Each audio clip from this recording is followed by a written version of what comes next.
নমস্কার। 2020 সালের সেপ্টেম্বর মাস বৃষ রাশির জাতক জাতিকাদের ঠিক কিরকম যাবে। বৃষ রাশি হচ্ছে আমাদের ন্যাচারাল জোডিয়াকের সেকেন্ড হাউস বা দ্বিতীয় ঘর। বৃষ রাশিতে যাদের চন্দ্র রয়েছে তারাই হচ্ছেন বৃষ রাশির জাতক বা জাতিকা।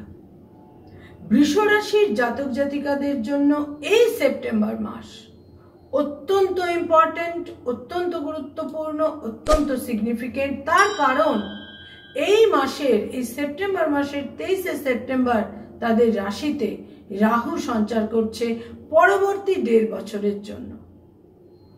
এবং এই রাহু কেতু প্রতি 1.5 বছর অন্তর এক একটি সাইনে সঞ্চার করে, কিন্তু বৃষ রাশিতে সঞ্চার করাটা কিন্তু সর্বাধিক বিশেষ, গুরুত্বপূর্ণ বা স্পেশাল। তার কারণ বৃষ রাশি হচ্ছে রাহুর উচ্চ ক্ষেত্র, এটা রাহুর এক্সাল্টেশনের হাউস।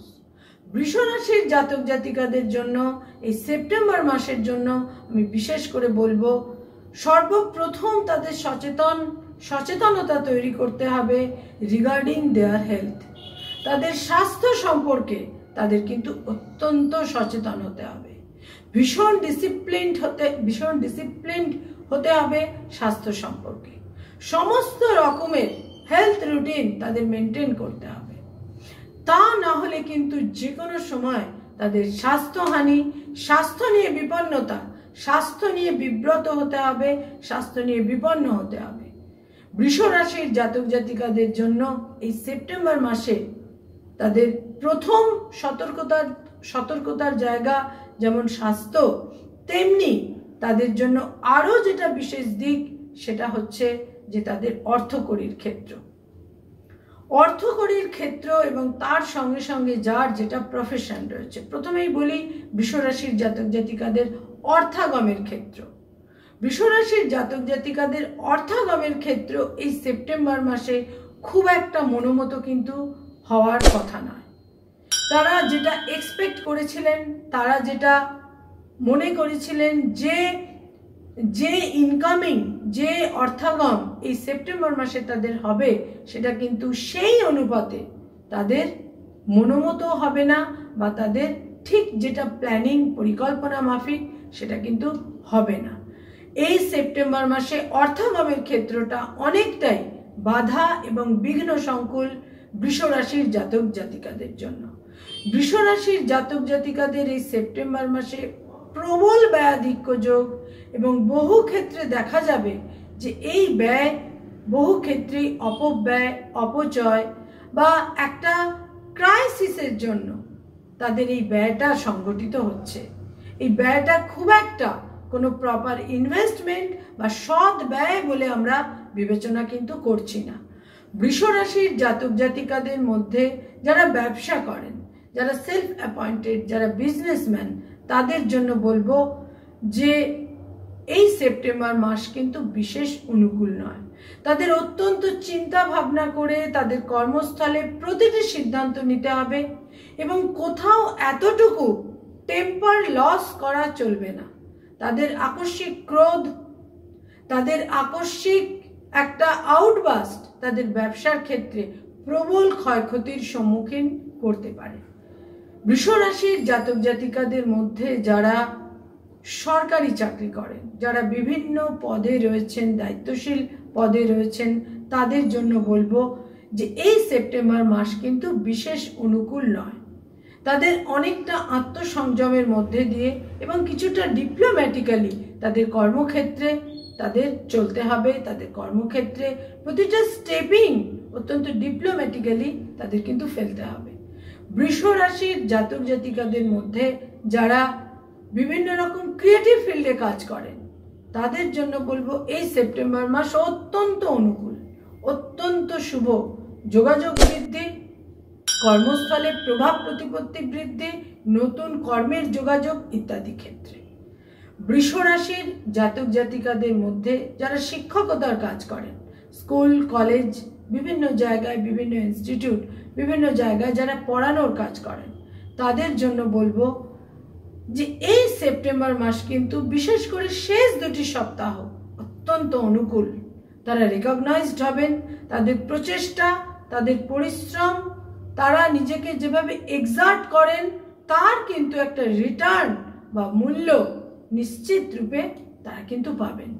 বৃষ রাশির জাতক জাতিকাদের মধ্যে যারা কোনো ইঞ্জিনিয়ারিং ফিল্ডে রয়েছেন, যারা বিভিন্ন নির্মাণ শিল্পের সঙ্গে কনস্ট্রাকশন বা বিভিন্ন রকমের গঠন বা নির্মাণ কার্যের সঙ্গে জড়িত রয়েছেন, তাদের জন্য বলবো এই সেপ্টেম্বর মাস বিশেষ অনুকূল নয়।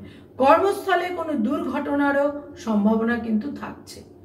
বৃষ রাশির জাতক জাতিকাদের মধ্যে যারা বিবাহিত, তাদের দাম্পত্য জীবন এই সেপ্টেম্বর মাসে মধ্যম।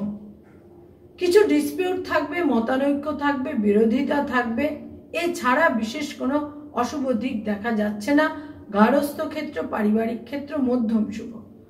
বৃষ রাশির জাতক জাতিকাদের মধ্যে যারা প্রেম, প্রীতি, প্রণয়, রিলেশনশিপ ইত্যাদির মধ্যে রয়েছেন, তাদের জন্য বলবো এই সেপ্টেম্বর মাস কিন্তু বিশেষ অনুকূল নয়। বহু ক্ষেত্রে দেখা যাবে সম্পর্কের মধ্যে প্রবল টানাপোড়েন, কোথাও কোথাও একটা ব্রেকআপের জায়গা এসে যাচ্ছে, কোথাও কোথাও দেখা যাবে নতুন সম্পর্কের একটা সূত্রপাত তাদের জীবনে তৈরি হচ্ছে। যে সম্পর্ক ছিল এক্সিস্টিং সম্পর্কের ক্ষেত্রে একটা ব্রেকআপের প্রবল সম্ভাবনা কিন্তু বৃষ রাশির জাতক জাতিকাদের এই সেপ্টেম্বর মাসে প্রায় নিশ্চিত রূপে দেখা যাচ্ছে। বৃষ রাশির জাতক জাতিকাদের মধ্যে যারা শিক্ষার্থী, যারা বিদ্যার্থী, যারা এই মুহূর্তে স্টুডেন্ট, বিভিন্ন ক্ষেত্রে যারা পড়াশোনার মধ্যে রয়েছেন, তাদের জন্য বলবো এই সেপ্টেম্বর মাসের শেষ দুটি সপ্তাহ অত্যন্ত অনুকূল। তাদের পড়াশোনার ক্ষেত্রে তাদের উৎসাহ, উদ্দীপনা, উদ্যমের কোনো ঘাটতি থাকবে না। তাদের সর্বক্ষেত্রে তারা একটা সন্তোষজনক জায়গায় অবস্থান করবেন। বৃষ রাশির জাতক জাতিকাদের মধ্যে যারা সিনিয়র সিটিজেন, যারা বয়স্ক মানুষ, যারা একটা বিশেষ বয়সে পৌঁছেছেন, তাদের জন্য বলবো এই সেপ্টেম্বর মাসে তাদের কিন্তু স্বাস্থ্যের ক্ষেত্রে বিশেষ কোনো জটিলতা, বিশেষ কোনো ক্রাইসিস বা দুর্ভোগ দেখা যাচ্ছে না। যদিও কোনো পুরনো ব্যথা বেদনার সমস্যা হয়তো তাদের থাকতে পারে, আদারওয়াইজ কিন্তু কোনো আকস্মিকভাবে হেলথ ক্রাইসিসের জায়গা দেখা যাচ্ছে না। বৃষ রাশির জাতক জাতিকাদের মধ্যে যারা রাজনীতিবিদ, পলিটিক্যাল ফিল্ডে রয়েছেন, তাদের জন্য বলবো সেপ্টেম্বর মাসের প্রথম দুটি সপ্তাহ অত্যন্ত অনুকূল। কিন্তু কোনো ক্ষেত্রেই তাদের একটা কোনো ব্যাপারে অত্যন্ত রিজিড হয়ে থাকাটা বিশেষ বুদ্ধিমানের কাজ হবে না। তাদের একটু ফ্লেক্সিবল থাকতে হবে, তাদের একটু নমনীয় থাকতে হবে। বৃষ রাশির জাতক জাতিকাদের মধ্যে যারা দূর ভ্রমণে যেতে চাইছেন, যারা কোনো বিশেষভাবে কোনো একটু দূরস্থানে যেতে চাইছেন, তাদের জন্য বলবো এই সেপ্টেম্বর মাস একেবারেই অনুকূল নয়। এই সেপ্টেম্বর মাসে কোনো রকম ঝুঁকি নেওয়া তাদের পক্ষে একেবারেই উচিত হবে না। নানা রকমের বিপর্যয়, নানা রকমের ক্রাইসিস কিন্তু তৈরি হতে পারে। বৃষ রাশির জাতক জাতিকাদের মধ্যে যারা এই মুহূর্তে বিভিন্ন রকমের, একটু বিশেষ দিকের কথা আমি বলছি, যারা বিভিন্ন রকম এনজিও সংস্থার সঙ্গে জড়িত আছেন, তাদের জন্য বলবো এই সেপ্টেম্বর মাসের প্রথম দুটি সপ্তাহ অতীব অনুকূল। কোনো না কোনোভাবে একটা আর্থিক সাহায্য, আর্থিক অনুদানের জায়গা তারা প্রায় নিশ্চিত রূপে পেতে চলেছেন। বৃষ রাশির জাতক জাতিকারা এই সেপ্টেম্বর মাসে যে দুটি রঙকে তাদের দৈনন্দিন জীবনে গুরুত্ব দিতে পারেন, ব্যবহার করতে পারেন, সেই দুটি রং তাদের প্রাত্যহিক বা দৈনন্দিন জীবনে নানা রকমের সাফল্য নিয়ে আসতে পারে। সেই দুটি রং হচ্ছে, একটি হচ্ছে গাঢ় নীল রং। নীল রংটিকে তারা প্রায়োরিটি দিন, গুরুত্ব দিন, এবং তার সঙ্গে হচ্ছে হালকা সবুজ রং।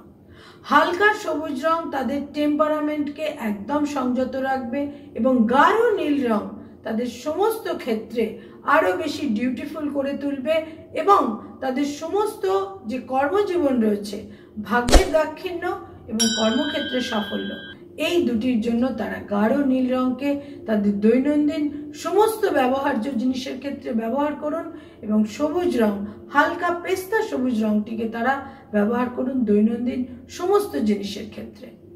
তাহলে কিন্তু তারা মানসিকভাবে অনেক শান্তি পাবেন, টেম্পারামেন্টের জায়গাটা একটা খুব ব্যালেন্স জায়গায় থাকবে এবং তার সঙ্গে সঙ্গে কর্মক্ষেত্রে সাফল্য পাবেন এবং ভাগ্যের একটা দাক্ষিণ্য বা ফেভার তারা প্রায় নিশ্চিত রূপে পাবেন। নমস্কার।